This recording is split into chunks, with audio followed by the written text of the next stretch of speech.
বঙ্গবীর কাদের সিদ্দিকী বলেছে দেশটা কারো বাবার নয়।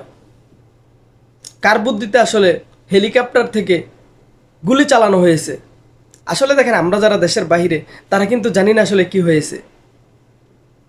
ওনারা কিন্তু দেশে ছিল, যেহেতু উনি একজন প্রবীণ রাজনীতিবিদ এবং মুক্তিযোদ্ধা।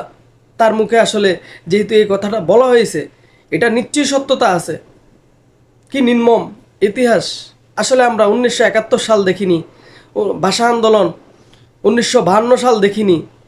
বাংলাদেশের মানুষ হয়তো বা যারা দেখছে তারা 2024-এর জুলাই মাসের যে ঘটনা সেগুলো আসলে দেখেছে।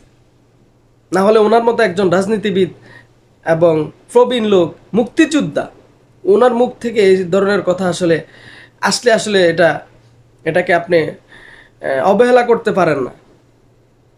এই কথার আসলে নিশ্চয়ই সত্যতা আছে। না হলে ওনার মতো একজন নামি দামি লোক, মুক্তিযোদ্ধা, উনি এই ধরনের কথা ফাও ফাও বলবেন না। দেখেন দেশের আসলে কি পরিস্থিতি। আল্লাহ তাআলা আমার দেশকে হেফাজত করুক।